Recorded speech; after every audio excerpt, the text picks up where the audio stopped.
में हम सी किंगडम को देखते हैं जहां अचानक से अपर वर्ल्ड से 3 स्क्रोल्स आ जाते हैं जो सी किंगडम के राजा यानी रॉय को बताते हैं कि सी किंगडम ने बहुत से क्राइम्स किए हैं और सी किंगडम ने अपर वर्ल्ड के कुछ बहुत बड़े लोगों को भी नाराज कर दिया है, इसलिए अब उन्हें हेवनली पनिशमेंट मिलेगी। लेकिन अपर वर्ल्ड के महान लोग सी किंगडम को एक और चांस देना चाहते हैं, जहां अगर सी किंगडम अपर वर्ल्ड से मिला वॉइड फर्नेस वापस कर देता है तो इस किंगडम के सारे क्राइम्स को माफ कर दिया जाएगा। लेकिन अगर ये बात नहीं मानी जाती तो एक बहुत बड़ा डिजास्टर सी किंगडम को झेलना पड़ेगा। अब ये बता के वो स्क्रोल्स वहां से चले जाते हैं, जिसके बाद सी किंगडम का सेनापति रॉय से कहता है कि पहले ही अपर वर्ल्ड के लोग हमारे बहुत से लोगों को मार चुके हैं जिनका हमने बदला भी नहीं लिया है और ये फिर से हमें धमकी देके चले गए। ये सुन के रॉय अपने सेनापति से कहता है कि पूरे राज्य में ये बात फैला दो कि सभी लोग वॉर के लिए तैयार हो जाएं। अब ये बात अपर वर्ल्ड के लोगों को भी पता चल जाती है और वो सी किंगडम पर लाइटनिंग स्ट्राइक्स करने लगते हैं। लेकिन सी किंगडम की प्रोटेक्टिव फॉर्मेशन की वजह से वहां के लोगों को कुछ नहीं हो रहा था। इस तरफ हम एलेक्स की बॉडी को देखते हैं जिसको गोल्डन कलर की एन्चेंटेड रोशनी और वो रीग्रो होने वाली ग्रास ने ढक रखा था। साथ ही वहां पर स्टोन विलेज के लोग, चैंप और होली बर्ड भी थी। तभी एलेक्स का हार्ट जोर जोर से धड़कने लगता है जिसकी वजह से वह भूकंप आने लगता है, जिसे देखकर फायर किंगडम की होली बर्ड कहती है कि इसकी हार्ट बीट तो बहुत ज्यादा स्ट्रांग है। यहाँ तक कि एंशिएंट जायंट बीस्ट की भी हार्ट बीट इतनी इम्पैक्टफुल नहीं होती थी। ये सुन के चैंप बोलता है कि लगता है एलेक्स की बॉडी रिकवर हो रही है, पर बिना सुप्रीम बोन के ऐसा कैसे हो रहा है। तभी चैंप डबल पिपल आई से एलेक्स को देखता है और उसे पता चलता है कि एलेक्स की बॉडी के अंदर का बहुत सारा ब्लड सुप्रीम ब्लड में बदल गया है। तो ये देखकर होली बर्ड बोलती है कि ये तो हाईएस्ट लेवल ऑफ ब्लड है जो एलेक्स की बॉडी को रिकवर कर रहा है। ये सुन के अंकल शेन चौंक जाते हैं। उसी वक्त चैंप भी बोलता है कि लगता है एलेक्स की बॉडी का हर एक घाव सुप्रीम ब्लड ठीक कर रहा है, लेकिन इससे तो उसकी बॉडी का सारा सुप्रीम ब्लड खत्म हो जाएगा। इस पे होली बर्ड बोलती है कि इससे कोई फर्क नहीं पड़ता कि सारा सुप्रीम ब्लड खत्म हो जाए या फिर इसे अपना नॉर्मल ब्लड भी खुद को हील करने में लगाना पड़े, लेकिन इसे दोबारा जिंदा होना ही पड़ेगा। उसी वक्त एलेक्स की बॉडी से बहुत तेज रोशनी निकलने लगती है जिसे वहां खड़ा कोई भी नहीं झेल पा रहा था।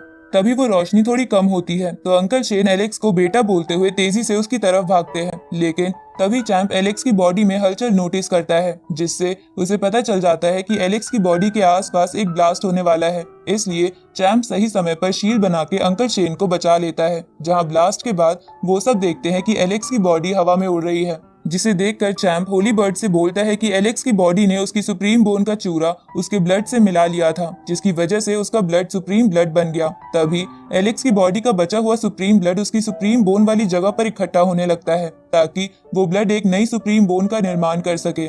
लेकिन एलेक्स इस प्रोसेस को रोक देता है, जिसे देखकर होली बर्ड कहती है कि एलेक्स ने सुप्रीम बोन का फॉर्मेशन रोक क्यों दिया। तभी एलेक्स की बॉडी में फिर से हलचल होने लगती है जैसे कि उसे बहुत दर्द हो रहा है। तो ये देखकर अंकल शेन एलेक्स को जगाने की कोशिश करते हैं। तभी होली बर्ड और चैंप भी एलेक्स की बॉडी के पास जाते हैं, जिसके बाद होली बर्ड कहती है कि अब तो एलेक्स का घाव भी ठीक हो गया है तो ये नींद से क्यों नहीं जाग रहा है। उसी वक्त चैंप जोर से चिल्ला के एलेक्स को जगाने लगता है। इधर हम एलेक्स को उसके ड्रीम वर्ल्ड में देखते हैं जहां उसे अपनी पुरानी मेमोरीज दिख रही थी। साथ ही उसे चैंप और स्टोन विलेज के लोगों की आवाजें भी आ रही थी जो उसे जागने के लिए बोल रही थी। तो ये सुन के एलेक्स अपना पूरा जोर लगा के ड्रीम वर्ल्ड से बाहर आने लगता है। उसी वक्त एलेक्स के ऊपर की गोल्डन एन्चेंटेड लाइट एलेक्स की सारी टेक्निक्स को उसकी बॉडी के अंदर फिर से डाल देती है, जिसके बाद फिर से उसकी बॉडी से तेज रोशनी निकलती है और कुछ ही समय में एलेक्स अपनी नींद से जाग जाता है। लेकिन वो अब भी थोड़ा वीक था, पर एलेक्स को जिंदा देखकर स्टोन विलेज के सभी लोग बहुत ज्यादा खुश हो जाते हैं। साथ ही एलेक्स भी उन सबसे कहता है कि मैंने आप लोगों को बहुत मिस करा था। तभी एलेक्स के सारे उसके पास आ जाते हैं। आगे अंकल शेन एलेक्स को एक पहाड़ी पर लाते हैं जहां पर जेसिका ने एलेक्स के लिए एक मैसेज छोड़ा था जिसमें लिखा था कि आत्मा हमेशा अमर होती है। तभी अंकल शेन एलेक्स को बताते हैं कि मैं एक दिन यहाँ इस पहाड़ पर आया था और यहाँ मैंने इस मैसेज को देखा और मुझे पक्का यकीन है कि ये जेसिका ने लिखा है जो अब शायद अपर वर्ल्ड में चली गई है। ये सुन के एलेक्स बोलता है कि जेसिका की अपनी लाइफ है, इसलिए मैं अभी उससे मिलने नहीं जाऊंगा। इसके बाद एलेक्स अंकल शेन से काई, साशा और एडन के बारे में पूछता है, जिसपे अंकल शेन उसे बताते हैं कि तुम्हारे वो दोस्त तो यहाँ से चले गए हैं और तुम्हारा वो टर्टल फ्रेंड भी यहाँ से भाग गया है। ये सुन के एलेक्स अंकल शेन से पूछता है कि क्या ये बात रॉय को पता है कि मैं जिंदा हूँ। इस पे अंकल शेन बोलते हैं कि तुम जब जागे थे तो तुम्हारी हालत ठीक नहीं थी, इसलिए मैंने चैंप और होली बर्ड से कहकर स्टोन विलेज के आसपास एक फॉर्मेशन बनवा दी थी ताकि ये बात किसी और के पास ना पहुंचे। इसलिए जब तुम पूरी तरह ठीक हो जाओगे तो तुम उनसे मिल लेना।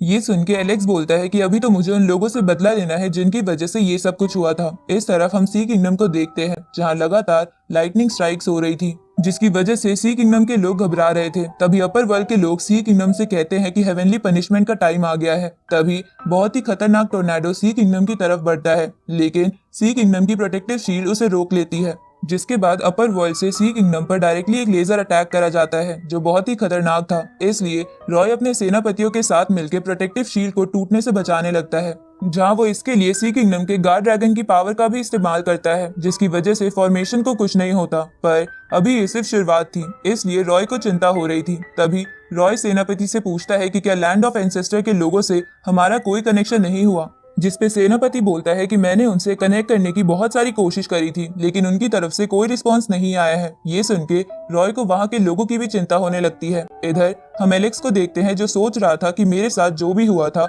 उसके पीछे अपर वर्ल्ड की 7 बड़ी फोर्सेस का हाथ था, इसलिए उन्हें इसका प्राइस पे करना ही होगा। अब एलेक्स स्टोन विलेज से जाने लगता है, जहां जाने से पहले वो स्टोन विलेज के लोगों से कहता है कि आप सब लोगों को अपना ख्याल रखना होगा। इस पे स्टोन विलेज के लोग एलेक्स से बोलते हैं कि तुम हमारी चिंता मत करो, तुम बस अपना ध्यान रखना।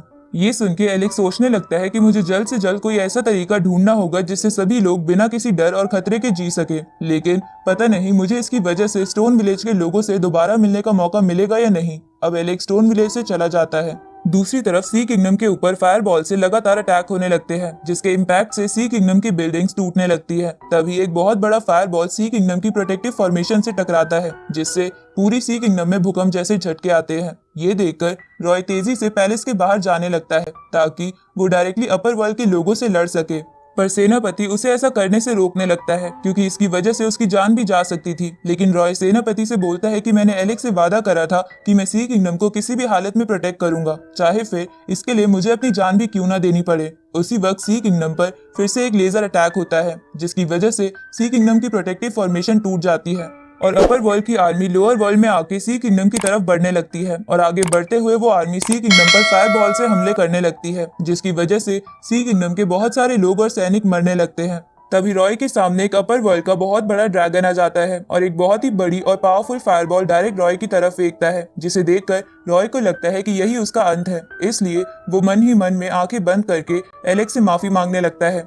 लेकिन उसी वक्त एलेक्स सी किंगडम के बहुत ही पास पहुंच जाता है और ये सब देखकर अपनी घोस्ट स्वॉर्ड बाहर निकालता है और उस घोस्ट स्वॉर्ड के एक ही वार से उस फायरबॉल को डिस्ट्रॉय कर देता है। अब उस घोस्ट स्वॉर्ड को देखकर रॉय भी चौंक जाता है। तभी एलेक्स पैलेस के बिल्कुल पास आ जाता है और रॉय से कहता है कि तुमने सी किंगडम को प्रोटेक्ट करने के लिए अपना बेस्ट दिया है, लेकिन अब तुम्हें चिंता करने की जरूरत नहीं है, अब यहाँ से आगे का काम मैं करूंगा। उसी वक्त एलेक्स अपने न्यू फायर किंगडम के रॉयल गोल्डन विंग्स बाहर निकाल लेता है, जिसके बाद वो गुस्से में कहता है कि सी किंगडम से जो भी टकराने की कोशिश करेगा उसे बस एंड में मौत ही मिलेगी। अब ये बोल के एलेक्स एक ही झटके में उस अपर वर्ल्ड की आर्मी के बहुत बड़े हिस्से को खत्म कर देता है। इधर हम अपर वर्ल्ड के एक मास्टर को देखते हैं, जो एलेक्स को जिंदा देखकर हैरान हो जाता है। दूसरी तरफ एलेक्स सी किंगडम पर फिर से प्रोटेक्टिव फॉर्मेशन बना देता है और लड़ने के लिए सामने आ जाता है। इस तरफ वो मास्टर सोचता है कि हमें जल्द ही कुछ करना होगा, नहीं तो हम सब मारे जाएंगे। अब ये बोल के वो मास्टर अपना सबसे powerful barrier the purple flag barrier बाहर निकाल लेता है और उसकी मदद से एलेक्स को एक जगह कैद कर देता है, जिसे देखकर एलेक्स बोलता है कि एक ट्री पर रहने वाले कीड़े कभी उस ट्री को गिरा नहीं सकते और वैसे ही तुम लोग अब मेरा कुछ नहीं बिगाड़ सकते। अब ये बोल के एलेक्स अपना स्पिरिट हैंड बाहर निकालता है और उस स्पिरिट हैंड से उस पर्पल फ्लैग बैरियर के साथ साथ उस मास्टर को भी स्पिरिट हैंड के अंदर खींच के मार देता है। दूसरी तरफ रॉय एलेक्स को जिंदा देखकर बहुत खुश हो जाता है और इसी के साथ ये एपिसोड यहीं खत्म होता है। आगे के पार्ट्स के लिए चैनल को सब्सक्राइब कर दीजिए, बेल आइकन प्रेस कर दीजिए, जिससे आने वाली वीडियोस की अपडेट आपको मिलती रहे।